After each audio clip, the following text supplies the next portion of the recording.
ಪ್ರೀತಿಯ ವಿದ್ಯಾರ್ಥಿಗಳೇ, ತಮಗೆಲ್ಲರಿಗೂ ಇವತ್ತಿನ ತರಗತಿಗೆ ಸ್ವಾಗತ. ನಾವು ಕಳೆದ ತರಗತಿಯಲ್ಲಿ ನಿಮ್ಮ 8ನೇ ತರಗತಿಯ 4ನೇ ಗದ್ಯ ಪಾಠವಾದಂತಹ ಸಾರ್ಥಕ ಬದುಕಿನ ಸಾಧಕ ಎಂಬ ಪಾಠದ ವಿವರಣೆಯನ್ನು ತಿಳ್ಕೊಳ್ತಾ ಇದ್ವಿ. ಇದೇ ಪಾಠದ ಮುಂದುವರೆದ ಭಾಗದ ವಿವರಣೆಯನ್ನು ಇವತ್ತಿನ ತರಗತಿಯಲ್ಲಿ ಚರ್ಚಿಸೋಣ. ಅದಕ್ಕಿಂತ ಮೊದಲು ನಾವು ಕಳೆದ ತರಗತಿಯಲ್ಲಿ ಕಲಿತಂತಹ ಕಲಿಕಾಂಶಗಳನ್ನು ಒಮ್ಮೆ ನೆನ್ಪು ಮಾಡಿಕೊಂಡು ಇವತ್ತಿನ ತರಗತಿಯ ವಿಷಯವನ್ನು ಪ್ರಾರಂಭಿಸೋಣ. ನಾವು ಕಳೆದ ತರಗತಿಯಲ್ಲಿ DVG ಅವರು ಮತ್ತು ಸರ್ ಎಂ ವಿಶ್ವೇಶ್ವರಯ್ಯನವರ ನಡುವೆ ನಡೆದಂತಹ 2 ಘಟನೆಗಳ ಬಗ್ಗೆ ತಿಳ್ಕೊಂಡಿದ್ವಿ. ಅಂದರೆ ದಸರಾ ಉತ್ಸವಕ್ಕೆ DVG ಅವರು ಪತ್ರಿಕೆಗೆ ವರದಿಯನ್ನು ಬರೆದು ಕೊಡ್ತಾರೆ. ಅದಕ್ಕೆ ಸರ್ಕಾರದವರು ದೊಡ್ಡ ಮೊತ್ತದ ಹಣವನ್ನು ಇವರಿಗೆ ನೀಡ್ತಾರೆ. ಎಲ್ಲ ಪತ್ರಕರ್ತರಿಗೂ ನೀಡ್ತಾರೆ. ಅದರ ಜೊತೆಗೆ ಇವರಿಗೂ ಕೂಡ ದೊಡ್ಡ ಮೊತ್ತದ ಹಣವನ್ನು ನೀಡ್ತಾರೆ. ಆದರೆ DVG ಅವರು ಅದನ್ನು ತಗೊಳ್ಳೋದಕ್ಕೆ ಒಪ್ಕೊಳ್ಳಲ್ಲ. ಅದನ್ನು ವಾಪಸ್ಸು ತಂದು ಸರ್ ಎಂ ವಿಶ್ವೇಶ್ವರಯ್ಯನವರ ಹತ್ರ ಕಡಾಖಂಡಿತವಾಗಿ ನೇರವಾಗಿ ಹೇಳಿಬಿಡ್ತಾರೆ, ತನಗಿದು ಬೇಡವೇ ಬೇಡ, ಇದು ಸರ್ಕಾರದ ಕೆಲಸ ಅಲ್ಲ, ಇದು ಪತ್ರಕರ್ತರ ಕೆಲಸ, ಇದು ಏನೋ ಪತ್ರಿಕೆಗೆ ವರದಿ ಮಾಡೋದು ಪತ್ರಕರ್ತರ ಕೆಲಸ. ಅದರಿಂದ ನನ್ನ ಕೆಲಸವನ್ನು ನಾನು ಮಾಡಿದ್ದೇನೆ. ಇದಕ್ಕೆ ನೀವು ಹಣ ಕೊಡೋದು ಬೇಡ, ಇದು ಸರ್ಕಾರದ ಕೆಲಸ ಅಲ್ಲ. ಒಂದು ವೇಳೆ ಕೊಡೋದಾದರೆ ಪತ್ರಿಕೆಯವರು ಕೊಡಬೇಕು, ನೀವಲ್ಲ ಅಂತ ಅದನ್ನು ಕಡಾಖಂಡಿತವಾಗಿ ತಗೊಳ್ಳೋಕ್ಕೆ ನಿರಾಕರಿಸ್ತಾರೆ. ಅದಾದ ನಂತರ ವಿಶ್ವೇಶ್ವರಯ್ಯನವರು ದಿವಾನರಾಗಿದ್ದಾಗ ಹಲವಾರು ಮೇಧಾವಿಗಳ ಹತ್ರ, ಅಂತಂದರೆ ಬುದ್ಧಿವಂತರ ಹತ್ರ ಕೆಲವಷ್ಟು ಕೆಲಸಗಳನ್ನು ಮಾಡಿಸ್ಕೊಳ್ತಾ ಇದ್ರು. ಹಾಗೆಯೇ DVG ಅವರ ಹತ್ರನೂ ಒಂದಿಷ್ಟು ಕೆಲಸಗಳನ್ನು ಮಾಡಿಸ್ಕೊಂಡಿದ್ರು. ಅದಕ್ಕೆ ತಕ್ಕಂತೆ ಇವರು ಗೌರವಧನವನ್ನು DVG ಅವರಿಗೆ ಕೊಡೋದಕ್ಕೆ ಬರ್ತಾರೆ. ಆದರೆ DVG ಅವರು ಅದನ್ನು ತಗೊಳ್ಳೋದಕ್ಕೆ ಇಷ್ಟಪಡಲ್ಲ. ತನಗೆ ಬೇಡ, ನಿಮ್ಮಂತಹ ಮಹಾನ್ ವ್ಯಕ್ತಿಗಳ ಜೊತೆಗೆ ವ್ಯವಹಾರ ಮಾಡಿದ್ದೇ ದೊಡ್ಡದು, ಹಾಗಿರಬೇಕಾದ್ರೆ ತನಗೆ ಈ ಹಣನ ತಗೊಳ್ಳಲ್ಲ ಅಂತ ಹೇಳಿ ಅದನ್ನು ತಗೊಳ್ಳೋಕ್ಕೆ ನಿರಾಕರಿಸ್ತಾರೆ. ಆದರೆ ಈ DVG ಅವರು ಎಷ್ಟು ಸ್ವಾಭಿಮಾನಿಗಳಾಗಿದ್ದರೋ ಅದರ 2 ಪಟ್ಟು ಸ್ವಾಭಿಮಾನ ವಿಶ್ವೇಶ್ವರಯ್ಯನವರಲ್ಲಿರುತ್ತೆ. ಅದರಿಂದ ಅವ್ರು ಏನು ಮಾಡ್ತಾರೆ ಅಂತಂದರೆ ತಗೊಳ್ಳೋ ತನಕ ಬಿಡಲ್ಲ, ತಗೊಳ್ಳೇಬೇಕು, ಇಲ್ಲಾಂದರೆ ನಿಮ್ಮ ಹತ್ರ ನಾನು ಇನ್ನು ಯಾವ ಕೆಲಸನೂ ಮಾಡಿಸಲ್ಲ ಅಂತ ತುಂಬ ಹಠ ಹಿಡಿತಾರೆ. ನಂತರ ಸರ್ ಎಂ ವಿಶ್ವೇಶ್ವರಯ್ಯನವರಿಗೆ ಬೇಜಾರಾಗತ್ತೆ ಅಂತ DVG ಅವರೇನೋ ತಗೊಳ್ತಾರೆ, ಆ ಚೆಕ್ಕನ್ನು ತಗೊಳ್ತಾರೆ. ಆದರೆ ಯಾವತ್ತೂ ಆ ಚೆಕ್ಕನ್ನು ನಗದಾಗಿ ಪರಿವರ್ತಿಸೋದಿಲ್ಲ ಅನ್ನೋದನ್ನೆಲ್ಲ ತಿಳ್ಕೊಂಡಿದ್ವಿ ಅಲ್ವಾ. ಹಾಗೆಯೇ ಇವತ್ತಿನ ತರಗತಿಯಲ್ಲಿ ಈ ಚೆಕ್ಕನ್ನೆಲ್ಲ ನಿರಾಕರಿಸ್ತಾರೆ, ಮತ್ತು ಹಣವನ್ನೆಲ್ಲ ಯಾರು ಕೊಟ್ಟರು ಅದನ್ನು ತಗೊಳ್ತಿರ್ಲಿಲ್ಲ. ತಾವು ಎಷ್ಟು ಕೆಲಸ ಮಾಡಿದ್ರೋ ಅದಕ್ಕೆ ಮಾತ್ರ ತಕ್ಕ ಪ್ರತಿಫಲವನ್ನು ತಗೊಳ್ತಿದ್ರು. ಚೆಕ್ಕನ್ನೆಲ್ಲ ಎಷ್ಟು ಮೊತ್ತದ ಚೆಕ್ಕನ್ನು ಕೊಟ್ಟಿದ್ರು ಕೂಡ ಅದನ್ನು ತಗೊಳ್ಳೋಕ್ಕೆ ನಿರಾಕರಿಸ್ತಿದ್ರು. ಅಂದರೆ DVG ಅವ್ರ ಮನೆಯಲ್ಲಿ ತುಂಬ ಶ್ರೀಮಂತಿಕೆ ಇತ್ತ ಅನ್ನುವಂತಹ ನಮಗೆ ಒಂದು ಒಂದು ಪ್ರಶ್ನೆ ಕಾಡುತ್ತೆ ಮನಸ್ಸಲ್ಲಿ ಅಲ್ವಾ. ಅದಕ್ಕೆ ಉತ್ತರವನ್ನು ಇವತ್ತಿನ ತರಗತಿಯಲ್ಲಿ ತಿಳ್ಕೊಳ್ಳೋಣ. ಅಂತಂದರೆ DVG ಅವ್ರ ಮನೆಯಲ್ಲಿ ಎಷ್ಟು ಶ್ರೀಮಂತಿಕೆ ಇತ್ತು, ಅವರ ಹೆಂಡತಿ ಯಾವ ರೀತಿ ಜೀವನ ನಡೆಸ್ತಾ ಇದ್ರು, ಅವ್ರ ಮನೆಯಲ್ಲಿ ಎಂಥ ಪರಿಸ್ಥಿತಿ ಇತ್ತು ಅನ್ನೋದನ್ನೆಲ್ಲ ಇವತ್ತಿನ ತರಗತಿಯಲ್ಲಿ ತಿಳ್ಕೊಳ್ಳೋಣ. ಹಾಗೆ ಅವರು ಬರೆದಂತಹ ಕೆಲವು ಪದ್ಯಗಳನ್ನು, ಮಂಕುತಿಮ್ಮನ ಪದ್ಯ ಮತ್ತು ಇತರ ಕೆಲವು 2 ಪದ್ಯಗಳನ್ನು ನಾವು ಇವತ್ತಿನ ತರಗತಿಯಲ್ಲಿ ತಿಳ್ಕೊಳ್ಳೋಣ. ಈಗ ನಿಮ್ಮ 8ನೇ ತರಗತಿಯ ಪುಸ್ತಕವನ್ನು ತೆರೀರಿ. ಅದರಲ್ಲಿ ಪುಟದ ಸಂಖ್ಯೆ 34 ತೆರೀರಿ. ಈಗ ನಾನು ಓದಬೇಕಾದ್ರೆ ಸರಿಯಾಗಿ ಪುಸ್ತಕವನ್ನು ಗಮನಿಸಿ.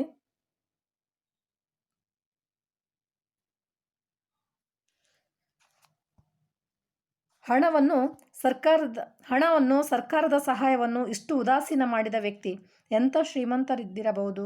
ಒಮ್ಮೆ DVGಯ ಬಂಧುಗಳೊಬ್ಬರ ಮನೆಯಲ್ಲಿ ಒಂದು ಉತ್ಸವ ನಡೆಯಿತು. DVGಗೆ ಹೋಗಲು ಆಗಲಿಲ್ಲ. ಮಕ್ಕಳನ್ನು ಕಳಿಸಿದರು.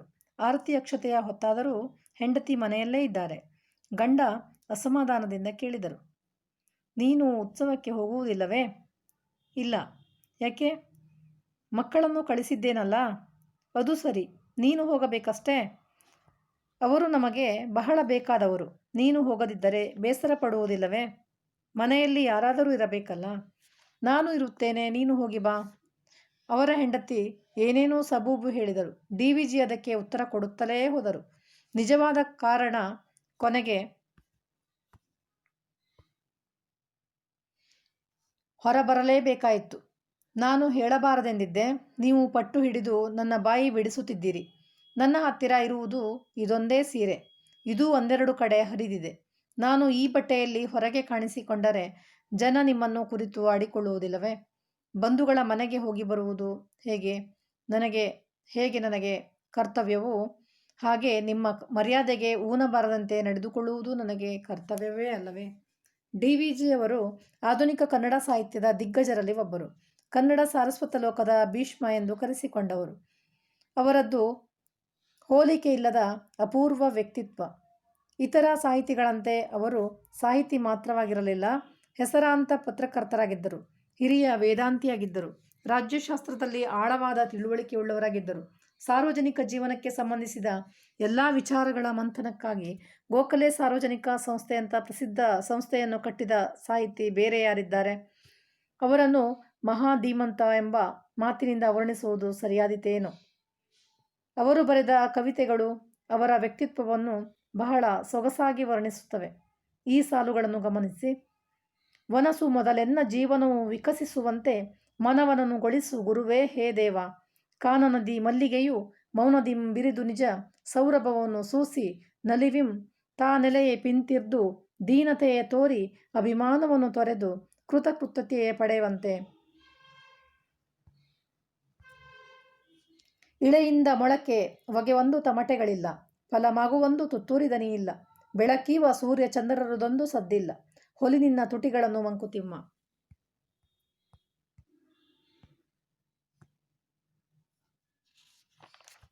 ಹುಲ್ಲಾಗು ಬೆಟ್ಟದಡಿ ಮನೆಗೆ ಮಲ್ಲಿಗೆಯಾಗು, ಕಲ್ಲಾಗು ಕಷ್ಟಗಳ ಮಳೆಯ ವಿಧಿ ಸುರಿಯೇ, ಬೆಲ್ಲ ಸಕ್ಕರೆಯಾಗು ದೀನ ದುರ್ಬಲರಿಂಗೆ, ಎಲ್ಲರೊಳಗೊಂದಾಗು ಮಂಕುತಿಮ್ಮ.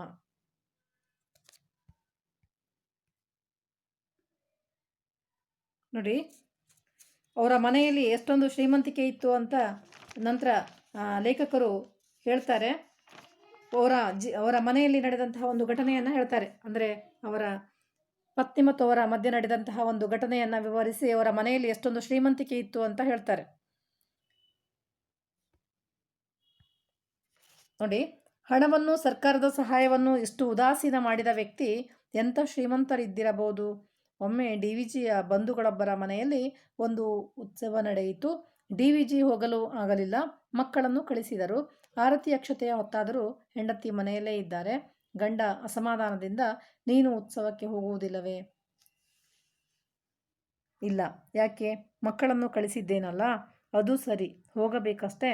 ಅವರು ನಮಗೆ ಬಹಳ ಬೇಕಾದವರು. ನೀನು ಹೋಗದಿದ್ದರೆ ಬೇಸರ ಪಡುವುದಿಲ್ಲವೇ? ಮನೆಯಲ್ಲಿ ಯಾರಾದರೂ ಇರಬೇಕಲ್ಲ. ನಾನು ಇರುತ್ತೇನೆ, ನೀನು ಹೋಗಿ ಬಾ. ಅವರ ಹೆಂಡತಿ ಏನೇನೋ ಸಬೂಬು ಹೇಳಿದರು. DVG ಅದಕ್ಕೆ ಉತ್ತರ ಕೊಡುತ್ತಲೇ ಹೋದರು. ನಿಜವಾದ ಕಾರಣ ಕೊಡೆಗೆ ಹೊರಬರಬೇಕಾಯಿತು. ನೋಡಿ, ಇದಿಷ್ಟು ನೋಡೋಣ. ನೋಡಿ, DVG ಅವರು ಸರ್ ಎಂ ವಿಶ್ವೇಶ್ವರಯ್ಯನವರು ಕೊಟ್ಟಂತಹ ಚೆಕ್ಕುಗಳನ್ನೆಲ್ಲ ನಿರಾಕರಿಸಿದರು. ಅವರಷ್ಟೇ ಅಲ್ಲ, ಎಷ್ಟೋ ಸಲ ಅವರಿಗೆ ಬಂದಂತಹ ಚೆಕ್ಕುಗಳನ್ನೆಲ್ಲ ನಿರಾಕರಿಸಿದ್ದಾರೆ. ಹಾಗಾದರೆ ಅವ್ರ ಮನೇಲಿ ಎಷ್ಟೊಂದು ಶ್ರೀಮಂತಿಕೆ ಇತ್ತಾ ಅಂತ ನಮಗೆ ಒಂದು ಯೋಚನೆಗಳು ಬರೋದು ಸಹಜ. ನೋಡಿ, ಅವ್ರ ಮನೇಲಿ ಎಂತಹ ಪರಿಸ್ಥಿತಿ ಇತ್ತು ಅಂತ ಲೇಖಕರು ಹೇಳ್ತಾರೆ. ಒಂದಿನ ಅವರ ಸಂಬಂಧಿಕರ ಮನೆಯಲ್ಲಿ ಏನೋ ಒಂದು ಕಾರ್ಯಕ್ರಮ ಇತ್ತಂತೆ. ಆ ಕಾರ್ಯಕ್ರಮಕ್ಕೆ DVG ಅವರ ಹೆಂಡತಿ ಹೋಗಲೇ ಇಲ್ಲ, ಮನೇಲೇ ಇದ್ರಂತೆ. ಹಾಗೆಯೇ 2 ಮಕ್ಕಳನ್ನು ಮಾತ್ರ ಕಳಿಸಿದ್ರಂತೆ. ಅವರ ಸಂಬಂಧಿಕರ ಮನೆಗೆ ಕಾರ್ಯಕ್ರಮಕ್ಕೆ 2 ಮಕ್ಕಳನ್ನು ಕಳಿಸಿದ್ರಂತೆ. ಆದರೆ DVG ಅವರ ಹೆಂಡತಿ ಮನೇಲೇ ಇದ್ರಂತೆ. ಆಗ DVG ಅವರು ಅವ್ರ ಹತ್ರ ಕೇಳ್ತಾರೆ, ಯಾಕೆ ನೀವು ಹೋಗಲಿಲ್ಲ, ಉತ್ಸವಕ್ಕೆ ಹೋಗಲಿಲ್ಲಲ್ಲ ಯಾಕೆ ಅಂತ ಕೇಳ್ತಾರಂತೆ. ಕೇಳಿದಾಗ ಆಕೆ, ಇಲ್ಲ, ನಾನು ಹೋಗಿಲ್ಲ, ಮನೇಲಿ ಯಾರಾದರೂ ಇರಬೇಕಲ್ಲ, ಮಕ್ಕಳನ್ನ ಕಳಿಸಿದ್ದೀನಿ ಅಂತ ಹೇಳ್ತಾರಂತೆ. ಮಕ್ಕಳನ್ನು ಕಳಿಸಿದ್ರೆ ಸಾಕಾ, ನೀನು ಹೋಗಬೇಕಲ್ವಾ? ಯಾಕೆಂದರೆ ಅವರು ನಮಗೆ ಹತ್ತಿರದ ಸಂಬಂಧಿಕರು, ನಮಗೆ ತುಂಬ ಬೇಕಾದವರು, ಅದರಿಂದ ನೀನು ಹೋಗಬೇಕಿತ್ತು ಅಂತ ಹೆಂಡತಿಗೆ ಹೇಳ್ತಾರಂತೆ. ಆಗ ಅವರ ಹೆಂಡತಿ ಹೇಳ್ತಾರೆ, ಮನೆಯಲ್ಲಿ ಯಾರಾದರೂ ಇರಬೇಕಲ್ವಾ, ಅದಕ್ಕೆ ನಾನು ಮಕ್ಕಳನ್ನು ಕಳಿಸಿದ್ದೀನಿ, ನಾನು ಮನೆಯಲ್ಲೇ ಇದ್ದೀನಿ ಅಂತ ಅವ್ರ ಹೆಂಡತಿ ಹೇಳ್ತಾರೆ. ಆಗ DVG ಅವರು ಮತ್ತೆ ಹೇಳ್ತಾರೆ, ನಾನು ಮನೇಲಿ ಇರ್ತೇನೆ, ನೀನು ಹೋಗ್ಬಾ, ಸಂಬಂಧಿಕರ ಮನೆಗೆ ಹೋಗ್ಬಾ ಅಂತ ಹೇಳ್ತಾರೆ. DVG ಅವರ ಹೆಂಡತಿ ಏನೇನೋ ಸಬೂಬನ್ನು ಹೇಳಿ, ಏನೇನೋ ಕಾರಣ ಕೊಟ್ಟು ತಪ್ಪಿಸ್ಕೊಳ್ಳೋಕ್ಕೆ ನೋಡ್ತಾರೆ. ಅಂತಂದರೆ ಯಾಕೆ ಹೋಗಲಿಲ್ಲ ಅಂತ ಬಾಯಿ ಬಿಡಿಸೋದಕ್ಕೆ ಅವರು ಯಾರು DVG ಅವರು ತುಂಬ ಪ್ರಯತ್ನ ಮಾಡ್ತಾ ಇರ್ತಾರೆ. DVG ಅವರ ಹೆಂಡತಿನೂ ಕೂಡ ನಿಜವಾದ ಕಾರಣವನ್ನು ಹೇಳದೆ ಏನೇನೋ ಸಬೂಬನ್ನು ಹೇಳಿ, ಏನೇನೋ ನೆಪವನ್ನು ಹೇಳಿ ಕಾರಣವನ್ನು ಹೇಳದೆ ಇರ್ತಾರೆ. ಕೊನೆಗೂ DVG ಅವರ ಹೆಂಡತಿ ಎಷ್ಟೇ ಸಬೂಬನ್ನು ಹೇಳಿದ್ರೂ ಕೂಡ DVG ಕೇಳೋ ಆ ಪ್ರಶ್ನೆಗೆ ತಬಿಬ್ಬಾಗಿ ಕೊನೆಗೆ ನಿಜವನ್ನು ಹೇಳ್ತಾರಂತೆ. ನಿಜವಾದ ಕಾರಣ ಏನು ಅಂತ ಹೊರಬರಲೇಬೇಕಾಯಿತು ಅಂತ ಹೇಳ್ತಾರೆ. ಅದು ಏನು ಕಾರಣ ಅಂತ ನೋಡಿ.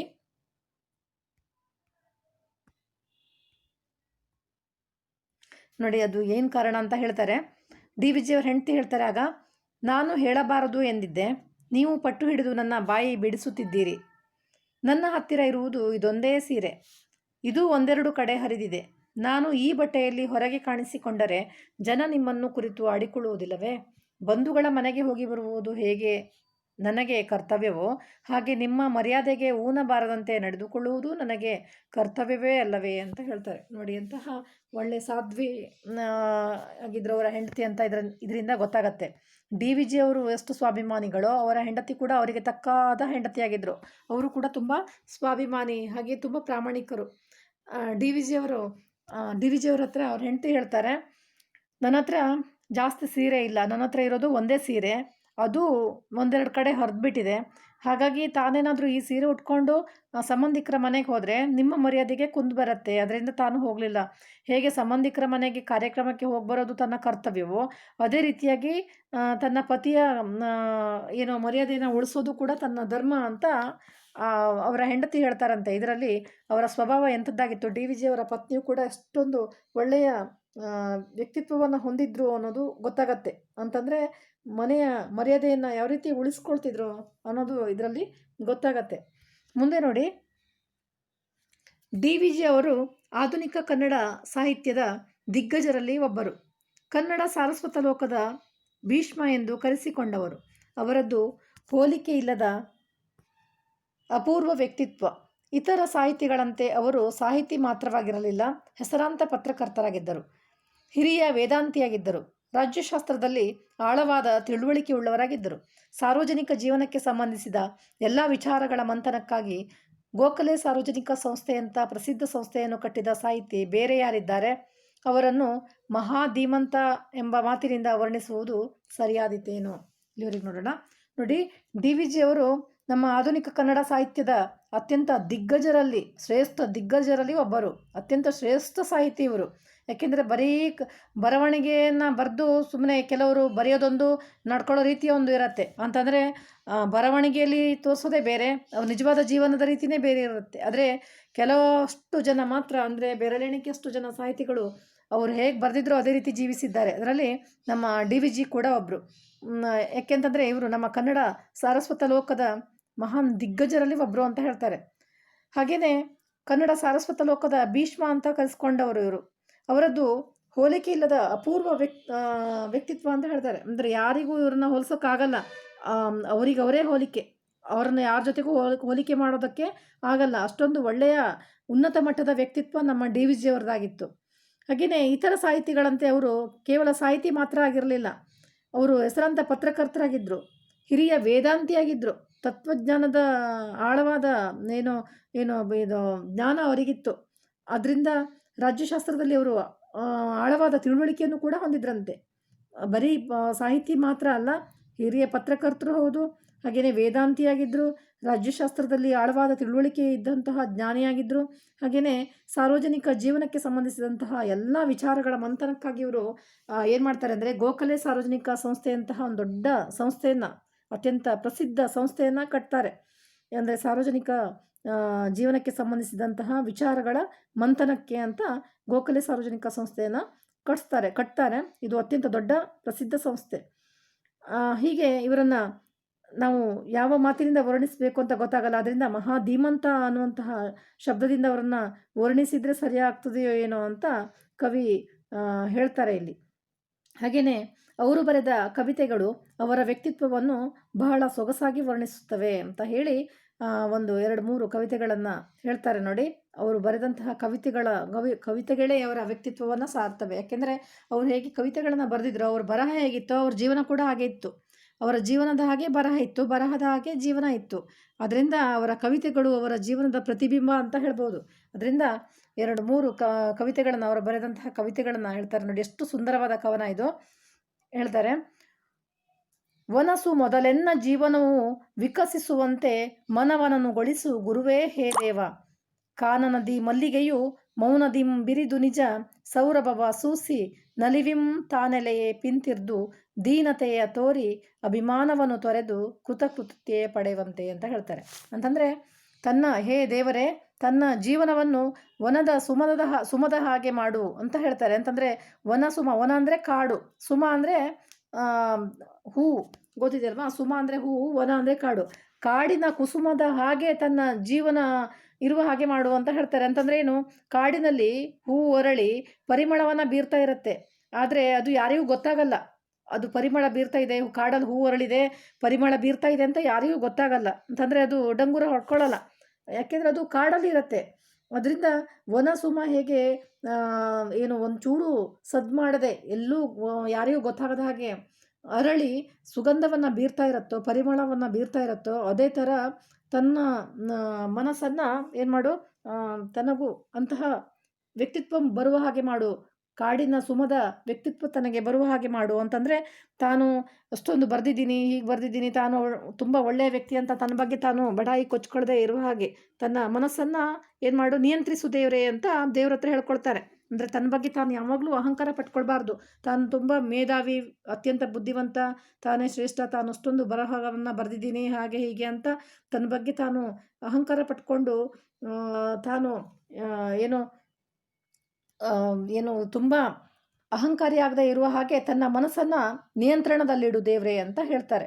ಕಾಡಿನ ಸುಮ ಹೇಗೆ ಒಂಚೂರು ಸದ್ದು ಮಾಡದೆ ಎಲ್ಲ ಕಡೆಗೂ ಪರಿಮಳವನ್ನು ಬೀರಿ ಎಲ್ಲ ಅಲ್ಲಿ ಸುಗಂಧವನ್ನು ಹರಡಿರುತ್ತೋ, ಅದೇ ಥರ ತಾನು ತನ್ನ ಸಮಾಜದಲ್ಲಿ ಬದುಕುವ ಹಾಗೆ ತನ್ನ ಮನಸ್ಸನ್ನು ಒಂದು ತನ್ನ ಮನಸ್ಸಿನ ಸ್ಥೀಮಿತತೆಯನ್ನು ಕಾಪಾಡು ಅಂತ ಹೇಳ್ಕೊಳ್ತಾರೆ.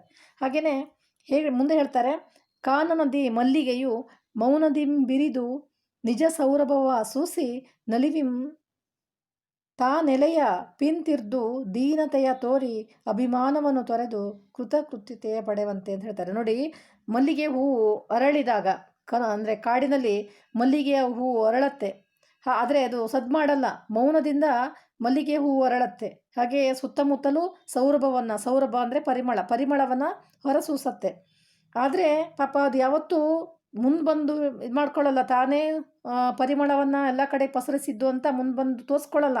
ಅದೇನಾಗಿರುತ್ತೆ, ತಾನ್ ಎಲೆಯ ಪಿಂತಿರ್ದು ಅಂತ ಹೇಳ್ತಾರೆ. ಅದು ಎಲೆಯ ಹಿಂದಿರುತ್ತೆ. ತಾನ್ ಎಲೆಯ ಪಿಂತಿರ್ದು ಅಂತಂದರೆ ಆ ಮಲ್ಲಿಗೆ ಹೂವು ಯಾವಾಗಲೂ ಅಷ್ಟೊಂದು ಪರಿಮಳವನ್ನು ಬೀರ್ತಾ ಇದ್ದರೂ ಹೇಗೆ ಎಲೆಯ ಹಿಂದಿದ್ದು ದೀನತೆಯ ಭಾವವನ್ನು ತೋರಿಸ್ತಾ ಇರುತ್ತೋ, ಅಂದರೆ ತನಗೇನು ಗೊತ್ತಿಲ್ಲ, ತಾನು ಏನು ಮಾಡೇ ಇಲ್ಲ ಅಂತ ದೀನತೆಯ ಭಾವವನ್ನು ತೋರಿಸ್ತಾ ಇರುತ್ತೋ, ಅದೇ ಥರ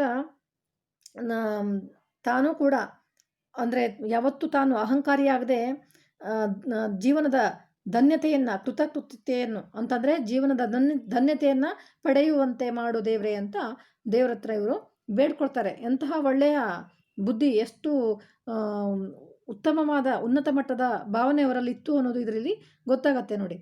ಅದಕ್ಕೇ ಅವರು ಯಾವತ್ತೂ ಅಂದರೆ ಯಾವ ಪ್ರಶಸ್ತಿಯನ್ನು ತಗೊಳ್ಳೋಕೆ ಮುಂದೆ ಹೋಗ್ತಾ ಇರಲಿಲ್ಲ ಅಂತ ಹೇಳಿದ್ನಲ್ಲ, ಇದೇ ಕಾರಣ. ಅಂತಂದರೆ ಅವ್ರ ಪಾಪ ಅಂದರೆ ಅಹಂಕಾರಿ ಅಲ್ಲ, ಅವರು ತಮಗೆ ಬೇಕು ಅಂತ ಯಾವತ್ತೂ ಇದು ಮಾಡಿಲ್ಲ. ಅಂದರೆ ತಾನೇ ಮುಂದೆ ಹೋಗ್ತೀನಿ, ತಾನೇ ಮುಂದೆ ಹೋಗಬೇಕು, ತಾನೇ ಮಾಡಬೇಕು, ಎಲ್ಲನೂ ತನಗೆ ಅದು ಬೇಕು ಅಂತ ಯಾವತ್ತೂ ಆಸೆ ಪಟ್ಟವರಲ್ಲ. ಅವರು ಹೇಗೆ ಕವನವನ್ನು ಬರೆದಿದ್ದಾರೋ ಅದೇ ರೀತಿಯಲ್ಲಿ ಅವರು ಬದುಕಿದ್ರು. ಅದರಿಂದ ಅವರ ವ್ಯಕ್ತಿತ್ವದ ಬಗ್ಗೆ ನಾವು ಇನ್ನಷ್ಟು ಮಾಹಿತಿಗಳನ್ನು ತಿಳ್ಕೊಳ್ಳೇಬೇಕಾಗತ್ತೆ. ಮುಂದೆ ನೋಡಿ, ಮುಂದಿನ ಮತ್ತೊಂದು ಪದ್ಯದಲ್ಲಿ ಹೇಳ್ತಾರೆ, ಇಳೆಯಿಂದ ಮೊಳಕೆ ಒಗೆವೊಂದು ತಮಟೆಗಳಿಲ್ಲ, ಫಲ ಮಾಗುವೊಂದು ತುತ್ತೂರಿ ದನಿಯಿಲ್ಲ, ಬೆಳಕೀವ ಸೂರ್ಯ ಚಂದ್ರರದೊಂದು ಸದ್ದಿಲ್ಲ, ಹುಲಿ ನಿನ್ನ ತುಟಿಗಳನ್ನು ಮಂಕುತಿಮ್ಮ ಅಂತ ಹೇಳ್ತಾರೆ. ತಮ್ಮ ಮಂಕುತಿಮ್ಮನ ಕಗ್ಗದಲ್ಲಿ ಹೇಳ್ತಾರೆ. ಇಳೆ ಅಂತಂದರೆ ಭೂಮಿಗೆ ಬಿದ್ದಂತಹ ಬೀಜ ಮೊಳಕೆ ಒಡೆದು ಮತ್ತೆ ಚಿಗುರೊಡೆದು ಮೇಲಕ್ಕೆ ಬರಬೇಕಾದ್ರೆ ಯಾವತ್ತೂ ಅದು ತಮಟೆಗಳಿಲ್ಲ. ಅಂತಂದರೆ ಏನು, ಯಾವತ್ತೂ ಸದ್ದು ಮಾಡಲ್ಲ. ನಾನು ಮೊಳಕೆ ಹೊಡಿತಾ ಇದ್ದೇನೆ, ನಾನು ಹೊರಗೆ ಬರ್ತಾ ಇದ್ದೇನೆ, ನಾನು ಭೂಮಿಯಲ್ಲಿ ಬಿದ್ದಿದ್ದೆ ಮತ್ತು ಎದ್ದು ಬರ್ತಾ ಇದ್ದೇನೆ, ಏನು ಚಿಗುರಿ ಮತ್ತು ಮೊಳಕೆ ಹೊಡೆದು ಮೇಲೆ ಬರ್ತಾ ಇದ್ದೇನೆ ಅಂತ ಯಾವತ್ತೂ ಸದ್ದು ಮಾಡಿ ಹೇಳ್ಕೊಳ್ಳಲ್ಲ, ತನ್ನ ಬಗ್ಗೆ ತಾನು ಬಡಾಯಿ ಕೊಚ್ಕೊಳ್ಳಲ್ಲ.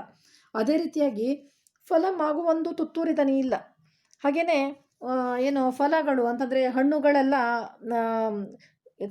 ಇದು ಏನು ಕಾಯಿ ಹಣ್ಣಾಗಬೇಕಾದ್ರೆ ತಾನು ಹಣ್ಣಾಗ್ತಾ ಇದ್ದೇನೆ, ತಾನು ಇಷ್ಟು ದಿನ ಕಾಯಿ ಇದ್ದೆ ಈಗ ಹಣ್ಣಾಗ್ತಾ ಇದ್ದೇನೆ ಅಂತ ತುತ್ತೂರಿ ದನಿಯಿಂದ ಅಂದರೆ ತುತ್ತೂರಿ ಊದಲ್ಲ, ತುತ್ತೂರಿ ಊದಿಬಿಟ್ಟು ತಾನು ಹಣ್ಣಾಗ್ತಾ ಇದ್ದೇನೆ, ಎಷ್ಟು ದಿನ ಕಾಯಿ ಇದ್ದೆ ಹಾಗೆ ಹೀಗೆ ಅಂತ ಬಡಾಯಿ ಕೊಚ್ಕೊಳ್ಳಲ್ಲ. ಸುಮ್ಮನೆ ಕಾಯಿ ಹಣ್ಣಾಗತ್ತೆ ಅಲ್ವಾ.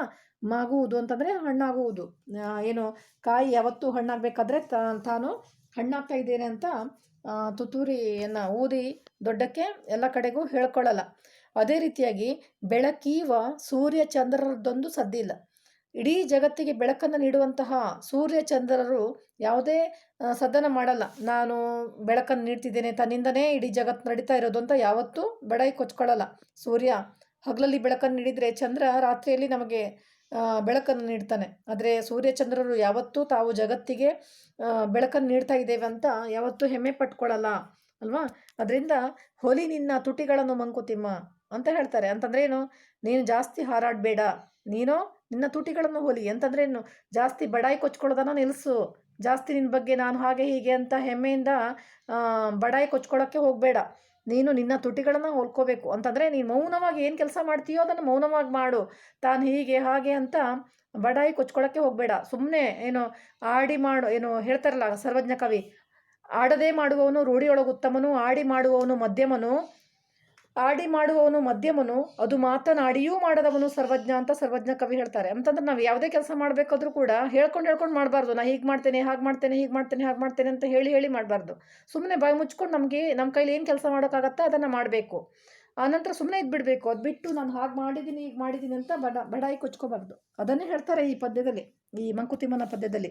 ಅಂದರೆ ಸೂರ್ಯಚಂದ್ರರು ಇಡೀ ಜಗತ್ತಿಗೆ ಬೆಳಕನ್ನು ನೀಡಿದ್ರು ಸಹಿತ ಅವರು ಏನು ಮಾಡಲ್ಲ, ಹೆಮ್ಮೆ ಪಟ್ಕೊಳ್ಳಲ್ಲ. ನನ್ನಿಂದನೇ ಜಗತ್ತು ನಡೀತಾ ಇರೋದು ಅಂತ ಯಾವತ್ತೂ ಹೆಮ್ಮೆ ಪಟ್ಕೊಳ್ಳಲ್ಲ, ಸದ್ ಮಾಡಲ್ಲ ಅವರು. ಅದರಿಂದ ನಿನ್ನ ತುಟಿಯನ್ನು ನೀನು ಹೊಲ್ಕೋ ಅಂತಂದ್ರೇನು, ಬಡಾಯಿ ಕೊಚ್ಚೋದನ್ನು ನಿಲ್ಲಿಸ್ಕೋ. ಹೆಚ್ಚು ನಿನ್ನ ಬಗ್ಗೆ ನೀನು ಹೊಗಳ್ಕೊಳ್ಳೋಕ್ಕೆ ಹೋಗಬೇಡ, ನಿನ್ನ ಕರ್ತವ್ಯವನ್ನು ನೀನು ಮೊದಲು ಮಾಡು ಅಂತ ಹೇಳ್ತಾರೆ. ಹಾಗೆಯೇ ಕೊನೆಯ ವಾಕ್ಯವನ್ನು ನೋಡೋಣ ನೋಡಿ. ಕೊನೆಯ ಪದ್ಯ ನೋಡಿ. ಹುಲ್ಲಾಗು ಬೆಟ್ಟದಡಿ ಮನೆಗೆ ಮಲ್ಲಿಗೆಯಾಗು, ಕಲ್ಲಾಗು ಕಷ್ಟಗಳ ಮಳೆಯ ವಿಧಿ ಸುರಿಯೇ, ಬೆಲ್ಲ ಸಕ್ಕರೆಯಾಗು ದೀನ ದುರ್ಬಲರಿಂಗೆ, ಎಲ್ಲರೊಳಗೊಂದಾಗು ಮಂಕುತಿಮ್ಮ ಅಂತ ಹೇಳ್ತಾರೆ. ಅಂತಂದ್ರೆ ಏನು? ಹುಲ್ಲಾಗು ಬೆಟ್ಟದಡಿ ಮನೆಗೆ ಮಲ್ಲಿಗೆಯಾಗು ಅಂತ ಹೇಳ್ತಾರೆ. ಬೆಟ್ಟದಡಿ ಯಾವಾಗಲೂ ಹುಲ್ಲು ಇದ್ದ ಹಾಗೆ ಇರಬೇಕಂತೆ. ಅಂದರೆ ನಾನೇ ಮೇಯ್ನು ಅಥವಾ ನಾನೇ ಶ್ರೇಷ್ಠ ಅಂತ ಯಾವಾಗಲೂ ನಾವು ಹೇಳ್ಕೊಳಕ್ಕೆ ಹೋಗಬಾರ್ದು. ನನ್ನ ಮೀರಿಸೋರು ಯಾರೂ ಇಲ್ಲ, ನಾನೇ ಶ್ರೇಷ್ಠ, ನನ್ನನ್ನು ಮೀರಿಸೋರು ಯಾರೂ ಇಲ್ಲ ಅಂತ ನಾವು ಯಾವತ್ತೂ ಹೇಳ್ಕೊಳಕ್ಕೆ ಹೋಗಬಾರ್ದು. ಹೇಗೆ ಬೆಟ್ಟದ ಅಡಿಗೆ ಹುಲ್ಲಿರುತ್ತೋ ಅದೇ ರೀತಿ ನಮ್ಮ ಜೀವನ ಇರಬೇಕು. ಅಂತಂದ್ರೆ ಏನು? ಹುಲ್ಲು ಈಗ ದೊಡ್ಡ ಜೋರಾಗಿ ಗಾಳಿ ಬೀಸಿದಾಗ ದೊಡ್ಡ ದೊಡ್ಡ ಮರಗಳ ಟೊಂಗೆಗಳು ಬೀಳ್ಬೋದು ಅಲ್ವಾ? ಜೋರಾದ ಗಾಳಿ ಬೀಸಿದಾಗ ಏನು ತಾನು ಶ್ರೇಷ್ಠ ಅಂತ ಬಡಾಯಿ ಕೊಚ್ಕೊಂತಿದ್ದ ಮರದ ಟೊಂಗೆಗಳು ಕೆಳಗೆ ನೆಲಕ್ಕೆ ಉದುರು ಬೀಳ್ಬೋದು, ಇಡೀ ಮರನೇ ಬೀಳ್ಬೋದು, ಅಥವಾ ಮರದ ಟೊಂಗೆಗಳೆಲ್ಲ ಜೋರದ ಗಾಳಿಗೆ ತಡ್ಕೊಳಕ್ಕಾಗದೆ ಬೀಳ್ಬೋದು. ಆದರೆ ಹುಲ್ಲು ಯಾವತ್ತೂ ಕಿತ್ಕೊಂಡು ಬೀಳಲ್ಲ. ನೋಡಿರ್ಬೋದು ನೀವು ಅಥವಾ ನೀವು ಗಮನಿಸಿ.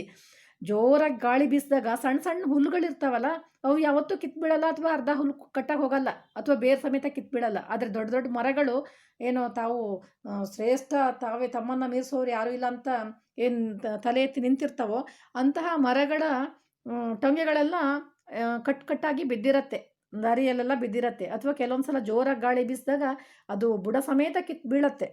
ಆದರೆ ಹುಲ್ಲು ಯಾವತ್ತೂ ಏನು ಮಾಡಲ್ಲ, ಬೀಳಲ್ಲ. ಯಾಕೆಂದರೆ ಅದು ಯಾವಾಗಲೂ ದೀನತೆಯನ್ನು ತೋರಿಸ್ತಾ ಇರುತ್ತೆ, ತಲೆ ಬಾಗಿರುತ್ತೆ ಹುಲ್ಲಿಂದು. ಅದರಿಂದ ತಾನೇ ಶ್ರೇಷ್ಠ ಅಂತ ತಲೆ ಎತ್ಕೊಂಡಿರಲ್ಲ. ಆದ್ದರಿಂದ ಹುಲ್ಲಾಗಬೇಕು ಅಂತಂದರೆ ಬೆಟ್ಟದಡಿ ಹುಲ್ಲು ಹೇಗಿರುತ್ತೋ ಅದೇ ರೀತಿ ನಮ್ಮ ಜೀವನ ಇರಬೇಕು. ಅಷ್ಟೇ ಅಲ್ಲ, ಮನೆಗೆ ಮಲ್ಲಿಗೆ ಆಗು ಅಂತ ಹೇಳ್ತಾರೆ. ಹಾಗೆಯೇ ಮನೆಗೆ ಮಲ್ಲಿಗೆ ಹೂವಿನ ಆಗಿರಬೇಕು ಅಂತಂದರೆ ಮನೆಗೆ ಹೆತ್ತವರಿಗೆ, ಮನೆಯಲ್ಲಿರುವಂತಹ ಎಲ್ಲ ಸದಸ್ಯರಿಗೂ ಏನು ಸಂತೋಷವನ್ನು ಕೊಡಬೇಕು. ನಾವು ಬೇಜಾರನ್ನು ಮಾಡಬಾರ್ದು, ಅವರಿಗೆ ಅವ್ರ ಮನಸ್ಸಿಗೆ ನೋವನ್ನು ಉಂಟು ಮಾಡಬಾರ್ದು. ಅವರಿಗೆ ಮನೆಯಲ್ಲಿರುವಂತಹ ತಾಯಿ ತಂದೆ, ಅಜ್ಜಿ ತಾತ, ಯಾರು ಅಕ್ಕ ಅಣ್ಣ ಯಾರ್ಯಾರು ಇದ್ದಾರೋ ಮನೆಯಲ್ಲಿ, ಚಿಕ್ಕಪ್ಪ ಚಿಕ್ಕಮ್ಮ ದೊಡ್ಡಪ್ಪ ಯಾರ್ಯಾರು ಇದ್ದಾರೋ ಅವರಿಗೆಲ್ಲ ಸಂತೋಷವಾಗುವ ರೀತಿಯಲ್ಲಿ ನಾವು ಬದುಕಬೇಕಾಗತ್ತೆ. ಅದು ಬಿಟ್ಟು ನಾವು ಮನೆಗೆ, ಕೆಲವ್ರು ಹೇಳ್ತಾರಲ್ಲ ಮನೆಗೆ ಮಾರಿ ಹೊರಗೆ ಉಪಕಾರಿ ಅಂತ, ಆ ರೀತಿ ಬದುಕಬಾರ್ದು. ಎರಡು ಕಡೆಗೆ ಮಲ್ಲಿಗೆಯ ಥರನೇ ಇರಬೇಕು. ಬರೀ ಮನೆಯಲ್ಲಷ್ಟೇ ಅಲ್ಲ, ಹೊರಗಡೆ ಸಮಾಜದಲ್ಲೂ ಕೂಡ ನಾವು ಮಲ್ಲಿಗೆ ಹೂವು ಹೇಗೆ ಪರಿಮಳವನ್ನು ಸೂಸ್ತಾ ಇರುತ್ತೋ ಅದೇ ರೀತಿ ನಾವು ಹೊರಗಡೆಯೂ ಕೂಡ ಒಳ್ಳೆಯವರಾಗಿರಬೇಕು. ಅದೇ ರೀತಿ ಮನೆಯಲ್ಲೂ ಕೂಡ ಒಳ್ಳೆಯವರಾಗಿರಬೇಕು. ಮನೆಗೂ ಕೂಡ ಮಲ್ಲಿಗೆ ಹೂವಿನ ಹಾಗೆ ಇರಬೇಕು. ಅಷ್ಟೇ ಅಲ್ಲ, ಕಲ್ಲಾಗೂ ಕಷ್ಟಗಳ ಮಳೆಯ ವಿಧಿ ಸುರಿಯೇ, ಎಂಥ ಕಷ್ಟ ಬಂದರೂ ಕೂಡ ನಾನು ಜಗ್ಗಲ್ಲ, ನಾನು ಎಂತಹ ಕಷ್ಟಗಳನ್ನು ಬಂದರೂ ಕೂಡ ಅದನ್ನು ಸವಾಲಾಗಿ ತಗೊಂಡು ಅದನ್ನು ಎದುರಿಸ್ತೀನಿ ಅನ್ನುವಂತಹ ಸ್ಥೈರ್ಯ ಇರಬೇಕು. ಕಷ್ಟಗಳು ಬಂದಾಗ ಹೆದರ್ಕೊಂಡು ಏನೋ ಬೇಡದ ನಿರ್ಧಾರವನ್ನು ತಗೊಳ್ಬಾರ್ದು. ಎಂತಹ ಕಷ್ಟಗಳು ಬರಲಿ ಅದನ್ನು ನಾನು ಏನು ಸಮರ್ಥವಾಗಿ ಎದುರಿಸ್ತೇನೆ ಅನ್ನುವಂತಹ ಒಂದು ದೃಢವಾದ ಮನಸ್ಥಿತಿ ನಮ್ಮದಾಗಿರಬೇಕು. ಅಷ್ಟೇ ಅಲ್ಲ, ಬೆಲ್ಲ ಸಕ್ಕರೆಯಾಗೂ ದೀನ ದುರ್ಬಲರಿಂಗೆ ಅಂತ ಹೇಳ್ತಾರೆ. ಯಾರು ಕಷ್ಟದಲ್ಲಿ ಇರ್ತಾರೋ, ದೀನರೋ ದುರ್ಬಲರೋ ಅವರಿಗೆ ನಾವು ಬೆಲ್ಲ ಸಕ್ಕರೆ ಅಂತ ಇರಬೇಕು. ಅಂತಂದ್ರೆ ಏನು, ನಮ್ಮ ಕೈಲಾದ ಸಹಾಯವನ್ನು ಮಾಡಬೇಕು. ನಮ್ಮ ಹತ್ರ ಇದೆ ಅವ್ರ ಹತ್ರ ಇಲ್ಲ ಅಂತ ಹೇಳ್ಕೊಂಡು ಅವ್ರ ಹತ್ರ ಆಡ್ಕೊಳ್ಳುವಂತಹ ಹೀನ ಸ್ಥಿತಿಗೆ ನಾವು ಯಾವತ್ತೂ ಹೋಗಬಾರ್ದು. ನಮ್ಮ ಕೈಲಿ ಏನಿದೆಯೋ ಅದರಲ್ಲಿ ಸ್ವಲ್ಪ ಅವರಿಗೆ ನೀಡಬೇಕು. ಬೆಲ್ಲ ಸಕ್ಕರೆ ಅಂತ ಇರಬೇಕು ದೀನ ದುರ್ಬಲರಿಗೆ. ಹಾಗೆಯೇ ಎಲ್ಲರೊಳಗೆ ಒಂದಾಗೂ ಮಂಕುತಿಮ್ಮ ಅಂತ ಹೇಳ್ತಾರೆ. ಹೇಗೆ ಎಲ್ಲರೂ ಎಲ್ಲ ಬೇರೆಯವ್ರು ಕಷ್ಟಪಡ್ತಾ ಇರಬೇಕಾದ್ರೆ ನಾವು ದೂರದಲ್ಲಿ ನಿಂತು ನಾವೇನೋ ಸುಖವಾಗಿದ್ದೀವಲ್ಲ, ಅವರಲ್ವಾ ಕಷ್ಟಪಡೋದು, ನಮಗೇನು ತೊಂದರೆ ಇಲ್ಲ ಅಂತ ನಾವು ಹೆಮ್ಮೆ ಪಟ್ಕೊಂಡು ಸುಮ್ಮನೆ ಕುತ್ಕೋಬಾರ್ದು. ಅವ್ರ ಕಷ್ಟ ಸುಖದಲ್ಲಿ ನಾವು ಕೂಡ ಭಾಗಿಯಾಗಬೇಕು. ಯಾಕೆಂದರೆ ಒಂದು ಸಮಾಜದಲ್ಲಿ ನಾವು ಬದುಕ್ತಾ ಇದ್ದೇವೆ ಅಂದರೆ, ಆ ಸಮಾಜದಲ್ಲಿ ನಾವು ಒಬ್ಬ ಸದಸ್ಯರಾದ ಅವರ ಕಷ್ಟಕ್ಕೆ ಸ್ಪಂದಿಸಬೇಕಾಗತ್ತೆ ಅಲ್ವಾ? ಅದು ನಮ್ಮ ಧರ್ಮ. ಆದ್ದರಿಂದ ಎಲ್ಲರ ಒಳಗೆ ಒಂದಾಗಿ ನಾವು ಬದುಕ್ತಾ ಇರಬೇಕು ಅಂತ ಈ ಮಂಕುತಿಮ್ಮನ ಕಗ್ಗದಲ್ಲಿ ನಮ್ಮ ಡಿ ವಿ ಜಿಯವರು ಹೇಳ್ತಾರೆ.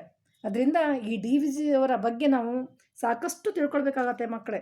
ಯಾಕೆಂದರೆ ಇವರು ಹೇಗೆ ಹೇಳಿದಾರೋ, ಇವರ ಕವನದಲ್ಲಿ ಕೃತಿಗಳಲ್ಲಿ ಏನು ಹೇಳಿದಾರೋ, ಏನು ಮೌಲ್ಯಗಳನ್ನು ಹೇಳಿದಾರೋ ಅದೇ ರೀತಿ ಜೀವನವನ್ನು ನಡೆಸಿದಂಥವರು.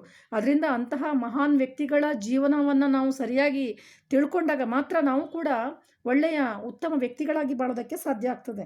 ಹೀಗೆ ನಮಗೆಲ್ಲ ಮಾದರಿಯಾಗಿರುವಂಥವರು ನಮ್ಮ ಡಿ ವಿ ಜಿಯವರು ಅಂತಂದರೆ, ಅವರು ಹೇಗೆ ಹೇಳಿದಾರೋ, ಬರೀ ಬಾಯಲ್ಲಿ ಮಾತ್ರ ಹೇಳಿಲ್ಲ, ಬರೀ ಮಾತಿನಲ್ಲಿ ಹೇಳಿಲ್ಲ, ಕೃತಿಯಲ್ಲೂ ಕೂಡ ಅವರು ಹಾಗೇ ಇದ್ದರು. ಅದರಿಂದ ಡಿ ವಿ ಜಿಯವರ ವ್ಯಕ್ತಿತ್ವದ ಸ್ವಲ್ಪ ಭಾಗವನ್ನಾದರೂ ನಾವು ನಮ್ಮದಾಗಿ ಇಸ್ಕೊಂಡು ನಾವು ಒಳ್ಳೆಯ ಮಾರ್ಗದಲ್ಲಿ ನಡೆಯೋಣ, ಉತ್ತಮ ವ್ಯಕ್ತಿಗಳಾಗೋಣ ಅಂತ ಹೇಳ್ತಾ, ಹಾಗೆಯೇ ಡಿ ವಿ ಜಿಯವರ ಏನು ಮಂಕುತಿಮ್ಮನ ಕಗ್ಗ ಮತ್ತು ಅವರು ಬರೆದಂತಹ ಬೇರೆ ಬೇರೆ ಪುಸ್ತಕಗಳನ್ನೆಲ್ಲ ನೀವು ಏನು ಸಮಯ ಸಿಕ್ಕಾಗ ತಗೊಂಡು ಓದಬೇಕು.